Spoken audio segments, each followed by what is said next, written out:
Nawaz study blog को स्वागत है बच्चों। देखो, आज का मेन टॉपिक है चौकी। क्या है?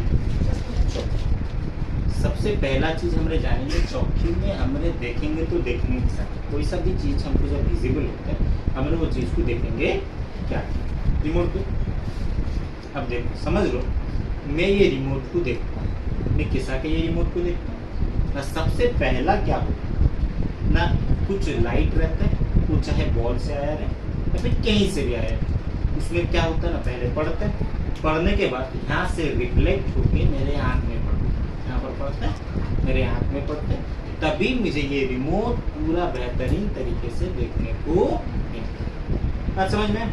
वही रिमोट को अगर मैं पीछे ले जाऊँ तो क्या हो, तो रिमोट में जो भी लाइट का ये पड़ता है, रेस पड़ता है, रोशनी पड़ता है, वहाँ से वो रिफ्लेक्ट होकर कहाँ पड़ता है?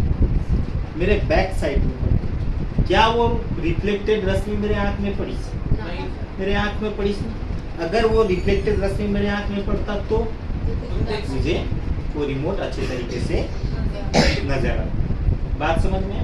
बस इसी तरीके से दूसरा चीज क्या समझेंगे ना, जितना भी पदार्थ है हमारे, जेहेतु मेन टॉपिक आज का क्या है ना, चक्षु है, यानी आँख के बारे में पढ़ने का, तो हमारे आँख के नजरिए से वस्तु को कितने भाग में डिवाइड करी?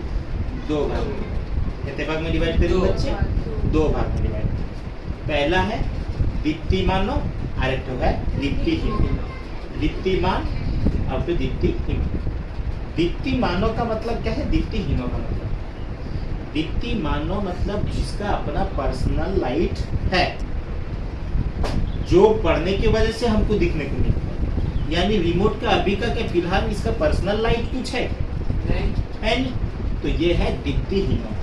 अब मैं इस चीज को किसके वजह से देखता हूँ? बॉल की वजह से देखता हूँ। ये बॉल होता है क्या? दीप्तिमान। समझ में है? दीप्तिहीनों किसको बोलते हैं और दीप्तिमानों किसको बोलते हैं? इतनी चीज समझ में आएगी किस तरीके से हमने कोई सा भी चीज को देख। बात समझ में हो गया? सुन, तो उसी के रिलेटेड अभी हमने चौकी के रिलेटेड पढ़ते हैं। चौकी जो होता है दुनिया का सबसे इम्पोर्टेंट चीज का मकसद क्या है, क्या एक्चुअली ये चीज किस लिए है, काहे के लिए, वो चीज के बारे में हमने समझे। चौकी का मकसद क्या है? चौकी एक तो सबसे इम्पोर्टेंट चीज। अगर तुमने कोई सा भी चीज महसूस करोगे, महसूस करने का कितना तो तरीका हो सकता है, कोई सा भी बाह्य उद्दीपना को फील करने का रहेगा, उसके लिए हमारा कितना तो सेंसिटिव ऑर्गन काम करता है। नाक काम करता है, स्मेल। यानी अगर तुमको क्या करे जाएगा ना, कोई सा भी फूल दिए गया, क्योंकि तो क्या चीज है, तुमने पहले टच करोगे, टच करके ये पता लग जाएगा कि वो फूल है। उसके बाद तुमने उसको क्या करोगे? स्मेल करोगे। जैसा स्मेल करोगे तुमको पूरे तरीके से कंफर्म हो जाओगे, क्या हो जाए, ये कौन सा फूल है। यानी यहाँ पर दो टूक काम है। वही जगह में कोई और प्रोडक्ट दिया, खाने का प्रोडक्ट दिया, वो प्रोडक्ट को तुमने जानने के लिए क्या करोगे? वो प्रोडक्ट को जानने के लिए पहले तुमने टच करोगे, आखिर क्या है। करेला है तो ऊपर का रॉक सरफेस रहेगा, उसका साइज शेप के हिसाब से चेक करोगे। उसके बाद जब साइज शेप के हिसाब से तुमने नहीं जान सके, तुमने फिर क्या करोगे ना, उसको सूंघने का, स्मेल करने का कोशिश करोगे। सूंघो किस तरीके का स्मेल आता है। आम रहेगा तो उसका अलग स्मेल आएगा, सेब रहेगा तो उसका अलग स्मेल आएगा, ऑरेंज रहेगा तो उसका भी अपना एक स्पेसिफिक और अलग स्मेल आएगा। यानी यहाँ पर ये दो, उसके साथ और एक इंद्रिय कौन सा काम करता है? अगर ये तीन इंद्रिय फेल हो गया, चौथा इंद्रिय क्या करे? हमरे क्या करते? जीभ का इस्तेमाल। अब हमरे क्या करते? उसको पकड़ते, टेस्ट करते। टेस्ट करने से हमारा लगभग को कौन सा खाना है अच्छे तरीके से समझ में आ जाता है ना।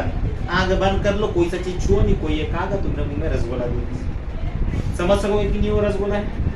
नींबू दिस या फिर आम दिस या फिर सपरी दिस, कोई सा भी फ्रूट्स दे, तुमने उसको टेस्ट करके समझ सकोगे ना। ये भी एक तो इंद्रिय।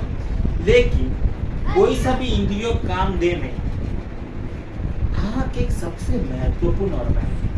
अगर ये ना काम दिस तो तुम्हारा जिंदगी अधूरा है कि कोई सा चीज को बिना छुए, बिना टेस्ट करे, बिना स्मेल किए जब चीज पहचानना रहता है, उसके लिए सबसे बेहतरीन ऑर्गन कौन सा? कौन सा? आँख ही है सबसे बेहतरीन ऑर्गन जिससे हम क्या कर सकते हैं, कोई सा भी चीज को बेहतरीन तरीके से आइडेंटिफाई कर सकते हैं। यानी सबसे स्पेशल और इम्पोर्टेंट ऑर्गन है कि नॉर्मली अभी के ज़माने में कोई सा भी मोबाइल ले लो जिसका मेगापिक्सल कैमरा 60 या 120 100 इसी भी रहेगा सर, उसका दाम आजकल आसमान छुआ है कि 20,000 30,000 40,000 50,000 1 लाख इस तरीके का रहता है। लेकिन कुदरत यानी अल्लाह के द्वारा दिया हुआ ये आँख जो है उसका कैपेबिलिटी कितना है, 572 मेगापिक्सल। कितना है, 572 मेगापिक्सल है कि ये 572 मेगापिक्सल कैमरा और ये 572 मेगापिक्सल। इसके बाद और क्या क्या है आपके रिलेटेड थोड़ा बहुत शॉर्ट नॉलेज बताएंगे, फिर इम्पोर्टेंट प्रोजेक्टर में बताएंगे। और शॉर्ट नॉलेज में क्या है ना, एक तो आँख कितना एंगल के हिसाब से वो देख सकते हैं। एक तो आँख देखने का एंगल होता है 150, यानी हम जब एक तो आँख के रास्ते देखने का कोशिश करेंगे यहाँ से लेके यहाँ तक का देख सकते, लेकिन 30 डिग्री एंगल आर देख सकेंगे यहाँ तक, यानी इतना आर देख सकेंगे नहीं। लेकिन वही जगह में कुछ बच्चे गलती कर देते हैं, कहते हैं अगर एक ठो आंख में 150 है तो दो ठो आंख में कितना होगा ना, 300 एंगल। एक्चुअली दो ठो आंख में 300 एंगल कभी होगा नहीं। दो ठो आंख में कितना एंगल में तुम्हें देख सकती है, 180 डिग्री 180 डिग्री, यानी जब दोनों आंख खोलोगे तुम्हारे इतनी एरिया में देखोगे, यहाँ से लेके यहाँ तक के एरिया में, यानी 180 डिग्री के एंगल में देखोगे। लेकिन एक तो आंख में 150 डिग्री के एंगल में ही देख सकते हो, उससे ज्यादा देख सकोगे। समझ में आया ना?